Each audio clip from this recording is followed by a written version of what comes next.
నమస్తే, welcome to legend TV. This is Banu. అయితే ఆర్టీసీకి సంబంధించి ఎప్పటి నుంచో మా సమస్యలను ఈ ప్రభుత్వం పట్టించుకోవట్లేదు. గత ప్రభుత్వం నుంచి ఈ ప్రభుత్వం వరకు కూడా మా సమస్యలన్నింటినీ ప్రభుత్వాల దృష్టికి తీసుకెళ్ళినా కూడా ఎప్పుడు కూడా వాటిపైన మాట్లాడే కనీసం మా పైకి చర్చలకు కూడా సిద్ధం రాలేకపోతా ఉందని చెప్పేసి కూడా పెద్ద ఎత్తున ఆర్టీసీ డిపోకి సంబంధించిన డ్రైవర్స్ కావచ్చు, కండక్టర్ కావచ్చు, పెద్ద ఎత్తున అయితే సమ్మెకు సిద్ధం కాబోతా ఉన్నాం 7వ తేదీన అని చెప్పుకుంటూ వస్తా ఉన్నారు. కనీసం ఇప్పటికి కూడా 7వ తేదీన సమ్మె మొదలవుతుందని తెలిసి కూడా ఇప్పటికి కూడా కనీసం చర్చలకు కూడా ప్రభుత్వం పిలవట్లేదని చెప్పేసి దాదాపు ఈరోజు ఆర్టీసీ భవన్ ఏదైతే ఆర్టీసీ కళాభవన్ నుంచి ఆర్టీసీ బస్ భవన్ దగ్గర కూడా ఒక పెద్ద ర్యాలీగా వందల మంది ఆర్టీసీ సంబంధించిన కార్మికులు అయితే రావడం జరిగింది. మరి నిజంగా వీళ్ళు ఎటువంటి సమస్యలు పెట్టిరు, అసలు ప్రభుత్వం వీటిపైన ఎందుకు కనీసం పట్టించుకోవడం లేదు, గత ప్రభుత్వం నుంచి ఇట్లాంటి ఇబ్బందులే పడుతూ ఉన్నారు. సర్జనర్ గారు కూడా చాలా మందిని కూడా ఉద్యోగాలు తొలగించారు, రకరకాల ఇతర కారణాల వల్ల కూడా ఉద్యోగాలను తొలగించారు. ఎందుకు తొలగించాల్సి వచ్చింది, అసలు ప్రధాన సమస్యలు ఏంటి, ప్రభుత్వం దగ్గర తీసుకెళ్లిన సమస్యలు ఏంటి అని చెప్పేసి కూడా వాళ్ళతో ఇక్కడ చాలా మంది కార్మికులు అయితే ఉన్నారు. మాట్లాడే ప్రయత్నం చేద్దాం. సార్ చెప్పండి, నిజంగా గత ప్రభుత్వం నుంచి కూడా ఎప్పుడైనా మీ సమస్యలు ప్రభుత్వం నుంచి తీసుకెళ్లే ప్రయత్నం చేస్తా ఉన్నారు, కానీ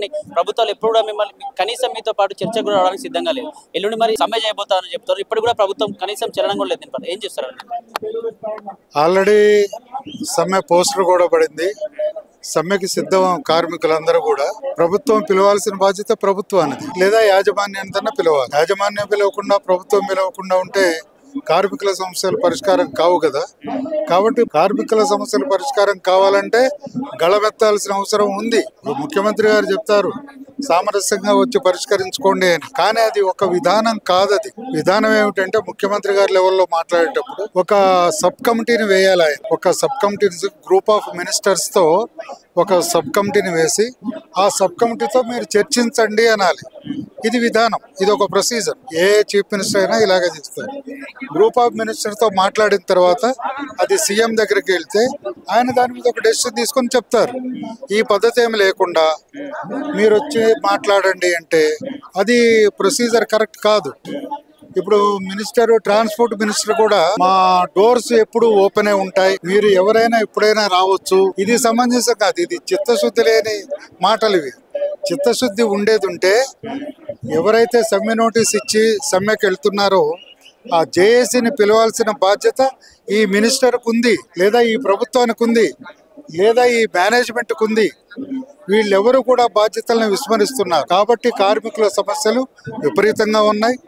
ఆత్మహత్యలు మా సమస్య ఒకటే, ఆర్టీసీ ఉద్యోగులను ప్రభుత్వంలో విలీనం చెయ్యాలా. ఇది మా డిమాండ్ నుంచి వచ్చింది కాదు. కాంగ్రెస్ ప్రభుత్వం గవర్నమెంట్ లోకి రాకముందు వాళ్ళ మేనిఫెస్టోలో పెట్టారు, మేము రూలింగ్ లోకి వస్తే ఆర్టీసీ ఉద్యోగుల్ని ప్రభుత్వంలో విలీనం చేస్తాం.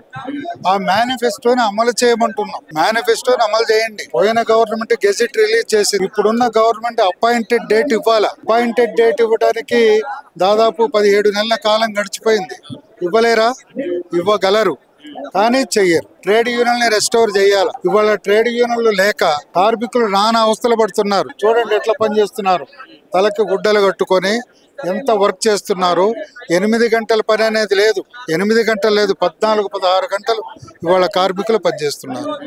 అంటే పూర్తిగా ఎంటీడబ్ల్యూ యాక్ట్ వైలేట్ అయిపోయింది. ఈ మేనేజింగ్ డైరెక్టర్ వచ్చిన తర్వాత చట్టాలు చట్టుబండలు అయిపోయినాయి.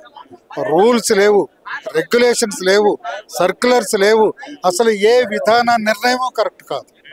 అందువల్ల కార్మికులు చనిపోతే, ఇంట్లో ఎవరో తండ్రో తాతో చనిపోతే లీవ్ కావాలంటే ఆ శవం దగ్గరుండి నువ్వు సెల్ఫీ పంపి అంటున్నారు.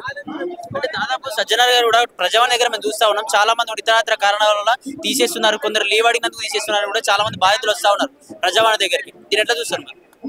రావట్లేదండి, ఇవ్వట్లే. మీరు ఇక్కడికి ఇంతమంది వచ్చారు కదా, వీళ్ళలో ఎవరినన్నా అడగండి, లీవ్ వస్తుందేమో. వీళ్ళకి లీవులు రాక శాలరీ కట్ అవుతుంది, ఈఎల్స్ కట్ అవుతున్నాయి. సిఎల్స్ అనేవి జనవరి నుంచి డిసెంబర్ వరకు ఉంటాయి, 15 సెలవులు. వీళ్ళకి సెలవులున్న అబ్సెంట్ వేస్తారు, లీవులు ఇవ్వరు. ఇది హెరాస్మెంట్ కాదా? డ్యూటీ డీవియేషన్ హెరాస్మెంట్ కాదా?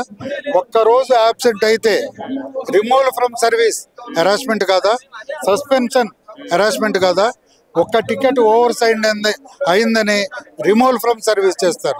మహాలక్ష్మి అన్యాయం అయిపోతున్నారు ఆర్టీసీ డ్రైవర్లు, కండక్టర్లు. ఎంతమంది సస్పెండ్ అయ్యారు, ఎంతమంది రిమూవ్ అయ్యారు. ఈ ఒక ట్విట్టర్లో ఒక ప్యాసింజర్ ఒక కంప్లైంట్ పోస్ట్ చేస్తే వెంటనే రిమూవల్ ఫ్రమ్ సర్వీసా? అదే కండక్టర్ ని దెబ్బలు కొడితే అదే ప్యాసింజరు వాళ్ళ మీద చర్యలే ఉండవా? ఇంత అన్యాయమా? ఇంత అన్యాయమైన పరిస్థితుల్లో ఆర్టీసీ కార్మిక కుటుంబాలు అందుకు సమ్మె. ఇప్పుడు ఇది ప్రభుత్వం దాకా పోనక్కర్లే. ఉన్న 23 డిమాండ్లలో 17 డిమాండ్లు యాజమాన్యానివే. ఇవి ఆర్థిక పరమైన డిమాండ్లు కావు. ముఖ్యమంత్రి గారు అంటున్నారు మాకు సమయం ఇవ్వండి, ఆర్థికంగా ఇబ్బంది ఉంది. ముఖ్యమంత్రి గారికి మేము ఒకటే చెప్పదలిచాం, ముఖ్యమంత్రి గారు ఆర్థిక పరమైన డిమాండ్లు కావివి. 17 డిమాండ్లు మీరు చేయగలిగినవే. ఈ 17 డిమాండ్లు చేయండి. ఆర్థిక పరమైన డిమాండ్లు మీరేమి ఇచ్చారో ఇద్దరు కానీ అసలు ఈ విషయాలు కూడా పట్టించుకోకపోతే ఎట్లా? సబ్ కమిటీ వేయండి, మాట్లాడతాం, చర్చిస్తాం. మాకు సమ్మెలోకి పోవాలని షోకేం లేదు, కానీ మీ యాటిట్యూడ్ వల్ల పోవాల్సి వస్తుంది. మా కార్మికులు చచ్చిపోతున్నారు, స్టీరింగుల మీద చచ్చిపోతున్నారు. కాబట్టి తప్పదు, ఇన్ఎవిటబుల్. మేము సమ్మెలోకి పోక తప్పదు, సమ్మెలోకి పోతాం. కార్మికులందరూ సమ్మెలోకి వస్తారు. అంటే ఈ సమ్మెను మీరు 7వ తారీఖున చేయబోతా ఉన్నారు. రేపు ఒక్కరోజు టైం ఉంది. రేపు ఒక్కరోజు ఏదైనా ప్రభుత్వం చర్చకు సిద్ధం అని చెప్పి అంటే మీరు ఆపే ప్రయత్నం ఏమైనా చేస్తారు? ప్రభుత్వం మమ్మల్ని ఎప్పుడు చర్చలకు పిలిచినా మేము సిద్ధం. చర్చలకు సిద్ధం, సమ్మెకు సిద్ధం. చర్చలు చేస్తాం. సఫలవంతమైతే మా కార్మికులు డ్యూటీకి పోతారు. చర్చలు విఫలమైతే మా కార్మికులు సమ్మెలో ఉంటారు. It is open fact. నిజంగా సమ్మె విజయవంతంగా సాగుతుంది అనుకుంటారా? లేకపోతే ఎందుకంటే ప్రభుత్వం ఒప్పుకోవట్లేదు కాబట్టి ఆపే ప్రయత్నం ఏం చేయదని అనుకుంటారు? ఆపే ప్రయత్నం యాజమాన్యం చేస్తుంది, సమ్మె చేసే ప్రయత్నం కార్మికులు చేస్తారు. ఖచ్చితంగా సమ్మె చేస్తాం. అందరూ సిద్ధంగా ఉన్నారు. 100% సమ్మె జరుగుతుంది. అన్న చెప్పండి, నిజంగా ప్రభుత్వం ఏమో ఆర్థికంగా మేము ఇప్పుడు ఏమో ఆదుకోలేము, కొంచెం టైం ఇవ్వండి అని చెప్పి రేవంత్ రెడ్డి ప్రభుత్వం చెప్తా ఉంది. మీరు ఖచ్చితంగా సమ్మె చేసి తీరుతాం, గత ప్రభుత్వం నుంచి ఇట్లాంటి ఇబ్బందులు జరుగుతున్నాయని మీరు చెప్తారు. ఏం చెప్తాం? చివరి ఆర్థిక పరమైన అంశాలు లేనివి 95% ఉన్నాయి మేము పెట్టిన డిమాండ్లలో. అవి నెరవేర్చడానికి ఈ సంవత్సరంన్నర కాలంలో ఒక్కసారి పిలుపు రాలేదు, పరిష్కరించలేదు. ఇప్పుడు సమ్మె అనగానే ఆర్థిక భారం అంటున్నారు. మరి ఆర్థిక భారం లేని విషయాలను 18 నెలలు ఎందుకు సాగదీశారు పరిష్కరించకుండా? ఇంకొకటి, రెవెన్యూకు రాష్ట్రం మీద భారం పడే పెద్ద కోట్లు, వేల కోట్లు మా దగ్గర ఏం లేవు. నెలకి 50 నుంచి 70 కోట్ల మధ్యలోనే ప్రభుత్వ ఖజానా మీద భారం పడుతుంది. మిగతా ఆదాయం సంస్థ సంపాదించుకునే స్థితిలో ఉంది. ప్రైవేటు అక్రమ రవాణాను ఆపండి. యూపీ స్టేట్ మీద, నాగాలాండ్ స్టేట్ మీద, కేరళ స్టేట్ మీద రిజిస్ట్రేషన్ అయిన ట్రావెల్స్ బండ్లు మన ప్యాసింజర్లను తీసుకొని వెళ్తుంది. వాళ్ళకి ఇక్కడ రోడ్ల మీద గంటలు ఆపి ట్రాఫిక్ జామ్ చేసినా ట్రాఫిక్ చలాన్లు ఉండవు. ఆ చలాన్లు వాళ్ళ రాష్ట్రాలకు వెళ్తాయి. కాబట్టి ఇక్కడ పోలీసులను కొంతమంది మచ్చిక చేసుకొని మేనేజ్ చేస్తారు ప్రైవేట్ ఆపరేటర్లు. కొంతమంది ఏమో ఇంకా చలాన్ వేసుకొని అని చెప్పి కూడా దుందుడుకుగా వ్యవహరిస్తూ మా బస్సులో ట్రావెల్ చేయాల్సిన ప్రయాణికులను వాళ్ళు లాక్కొని వెళ్ళిపోతున్నారు తక్కువ ఛార్జీలను పెట్టేసి ప్రైవేట్ బస్సులు. ఇంకోటి, ఆర్థిక భారంకి ఇది విలీనం అనేది కార్మికుల ఆత్మగౌరవం. మీరు 2024 ఫిబ్రవరిలోనే చెప్పారు 4 రోజులు కారం పొడి వేసుకొని తినుర్రి, కొద్ది రోజుల్లో మీకు అన్ని చేసి పెడతాను అన్నారు. యూనియన్ ఎలక్షన్స్ పెట్టలేదు, ₹1 ఖర్చు లేదు వాటికి. ప్లస్ ఇప్పుడు మీరు అన్న టైంకి కూడా మేము మళ్ళీ సంవత్సరం తర్వాత అడుగుతున్నాం. ఇప్పటి వరకు మేము ఏ రోజు కూడా మిమ్మల్ని ఇబ్బంది పెట్టాలని లేదు. ఎందుకంటే అందరు రాజకీయ నాయకుల కంటే మీ రాజకీయ భవిష్యత్తు ఇంకా ముందుండాలని మేము కోరుకునే వాళ్ళం. మీరు రాష్ట్ర స్థాయి నుంచి ఢిల్లీ స్థాయి వరకు ప్రధాన స్థాయిలో ఉండాలని చెప్పేసి కోరుకునే వాళ్ళలో ఆర్టీసీ కార్మికులు. ఎందుకంటే గత పాలకులు నిరంకుశ వైఖరి ప్రదర్శించినప్పుడు మీరు మాత్రమే మాకు అండగా దండగా ఉన్నారు రేవంత్ అన్న. ఇప్పుడు మీరు ఇచ్చిన మాట నిలబెట్టుకోక తప్పదు. దయచేసి మేము అర్థం చేస్తున్నాం. మేము 40,000 మంది కార్మికులం ఆత్మగౌరవంతో ఉండాలనుకుంటే మీరు విలీనం చేయండి. తెలంగాణ రాష్ట్ర సాధనలో ఆర్టీసీ కార్మికుల పాత్ర ఉందంటే మీరు విలీనం చేయండి. కాంగ్రెస్ ప్రభుత్వం అధికారంలో రావడానికి కారణమైంది, అందులో మా పాత్ర ఉందని తెలిస్తే మీరు విలీనం చేయండి. మీకు విలీనం చేసి దండగా అనుకునే కార్యక్రమం ఏ ఒక్కటన్నా మేము చేసినామా? మీరు ఎంతో ఆశతో మా మీద నమ్మకంతో రాష్ట్ర మహిళలకి మీరు ఉచిత స్కీమ్ అవలంబించారు. మేము 24 గంటల్లో సక్సెస్ చేసినాం. ఎక్కడైనా మా డ్రైవింగ్ లో మార్పు వచ్చిందా?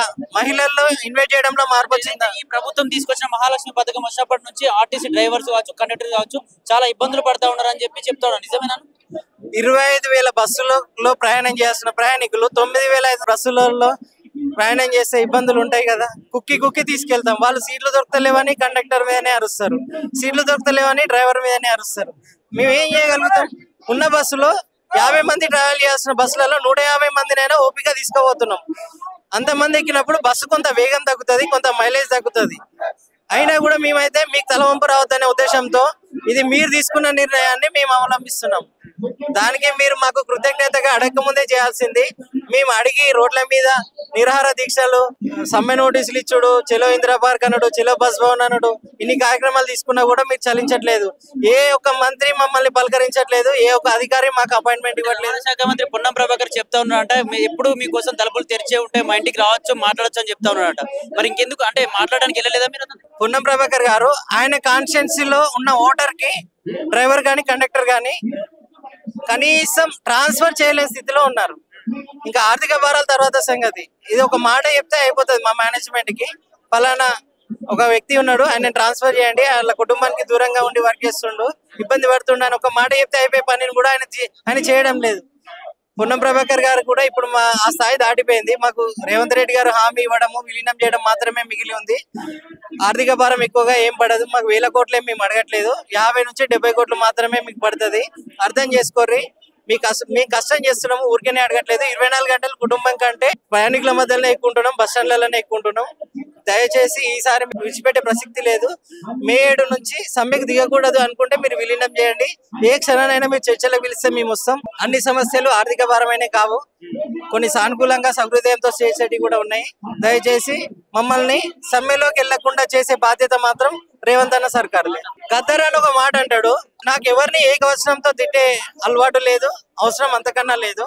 ఆయన గద్దర్ అన్న మాటగా చెప్తున్నా. రేవంత్ అన్న కూడా గద్దర్ అన్న అంటే ఎంత అభిమానమో మాకు తెలుసు. వాడుపోయి వీడొచ్చే, వీడుపోయి వాడొచ్చే చట్టసభలలోకి, వాడుపోయి వీడొచ్చే, వీడుపోయి వాడొచ్చే, ఆర్టీసోన్కి ఒరిగిందేం లేదురో వచ్చేదేం లేదురో అని అంటుండే ఆయన బతుకున్నప్పుడు. మేము ఏదైనా మీటింగ్ కి పిలిస్తే దయచేసి అదే ఆనవాయితీగా తీసుకురాకండి, దానికి బ్రేకప్ చేయండి.